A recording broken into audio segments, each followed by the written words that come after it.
Hello everyone, আসসালামু আলাইকুম। আশা করি সবাই ভালো আছেন। আপনাদের সুস্বাস্থ্য কামনা করে আজকে আমি আপনাদের সামনে অরিজিনাল মনোসেক্স তেলাপিয়া মাছের পোনা নিয়ে হাজির হয়ে গেলাম। আপনারা যারা অরিজিনাল মনোসেক্স তেলাপিয়া মাছের পোনা খুঁজছেন কিন্তু পাচ্ছেন না, তারা এখনই আপনারা আমাদের সাথে যোগাযোগ করতে পারেন। কেননা আমরা আমাদের হ্যাচারি থেকে সারা বাংলাদেশের 64 জেলায় মাছের পোনাগুলো গ্যারান্টি সহকারে বিক্রি করে থাকি। এমনকি আমরা আমাদের তেলাপিয়া মাছের পোনাগুলোকে আমরা 28 দিন হরমোন কমপ্লিট করানোর পর আমরা মনোসেক্স তেলাপিয়া হিসেবে রূপান্তরিত করেছি।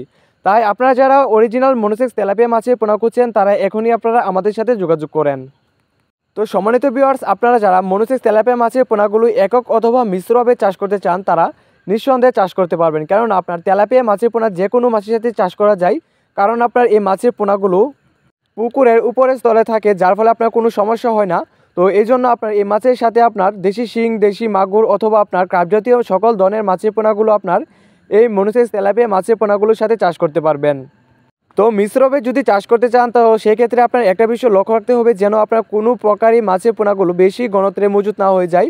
অর্থাৎ আপনার স্বাভাবিক ঘনত্বের মাছের পোনাগুলো মজুত করতে হবে।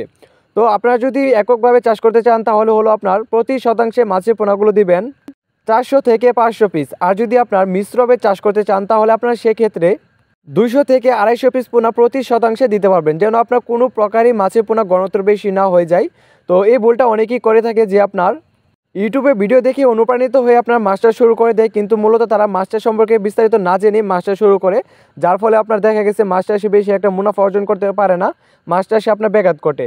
তো এই জন্য আপনার যে কোনো মাছই চাষ করেন না কেন আগে আপনার বিস্তারিত জানবেন, মাছটা সম্পর্কে বিস্তারিত জেনে তারপর আপনার মাছের পোনাগুলো চাষ করবেন।